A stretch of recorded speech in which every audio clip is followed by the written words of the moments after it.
வாழ்க்கையில் அழுக வேணும், வாழ்க்கையில் அழுக வேணும். ஐநான் இல்லன் தமசமகுன்னார், 2 கண் இருக்குது, அல்லாஹ் அவைகளை நரகத்துக்கு ஹராமாக்கிட்டான். 2 கண்கள் இருக்குது, நரக நெருப்புக்கு அல்லாஹ் ஹராமாக்கிட்டான்.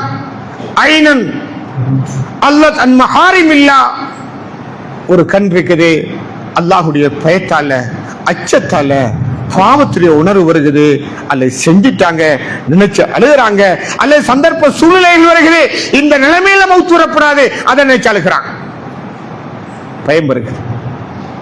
இந்த கண்ணையும் அல்லாஹ் நரகத்துக்கு ஹராமாக்குறான். அல்லாஹுடைய பாதையில விழித்த கண்கள் எவ்வளவு பாக்கியசாலிகள். நம்முடைய கண்களுடைய நிலைமை என்ன? விடிய பரல் இல்ல, வாட்ஸ்அப்லையும் பேஸ்புக்லையும் ட்விட்டர்லையும் சுரண்டி கொண்டு காலம் அந்த தினத்திலே மிதந்து கொண்டு காலம் போய் கொண்டிருக்கு.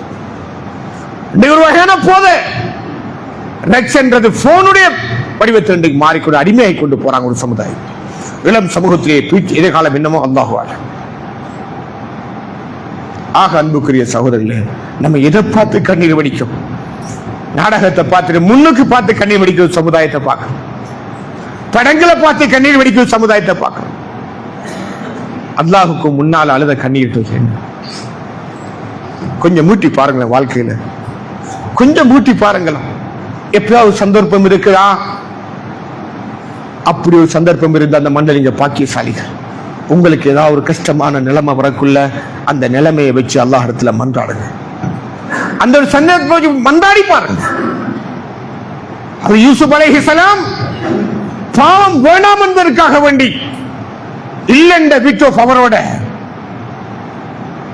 7 அடுக்குள்ள உலக அடுக்கு பாதுகாப்போட அரண்மனைக்குள்ள ஜினாவுக்கு அழைக்கப்பட்ட நேரம் உதறி இறங்கிட்டு, ஜினா இல்ல, அது அரசுடைய மனைவியாக இருக்கலாம், எனக்கு மறியல் பெருசுன்னு சொன்னாங்களா இல்லையா? மறியல் வாழ்க்கை பெருசுன்னு சொன்னாங்களா இல்லையா? அந்த வாழ்க்கையை புறக்கி எடுத்தாங்களா இல்லையா வருஷக்கணக்கு? அன்புக்குரிய சகோதரர்களே, அல்லாஹ்வின் நல்லடியார்களே, இதுதான் வாழ்க்கை.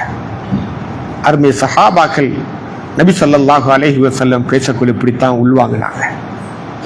பயம்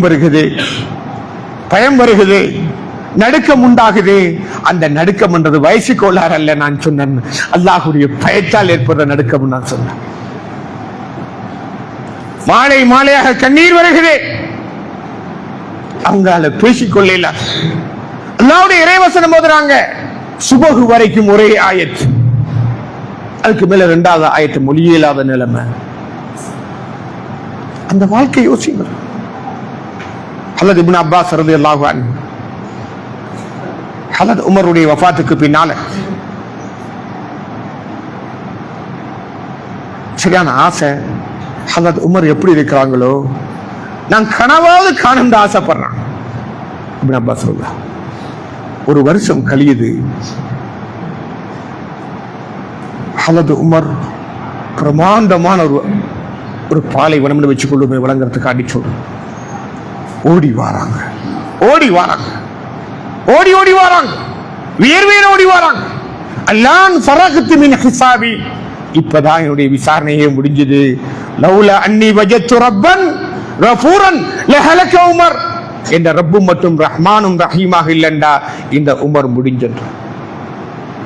இப்படி ஒரு அசரை நம்ம பார்க்கிறோம்.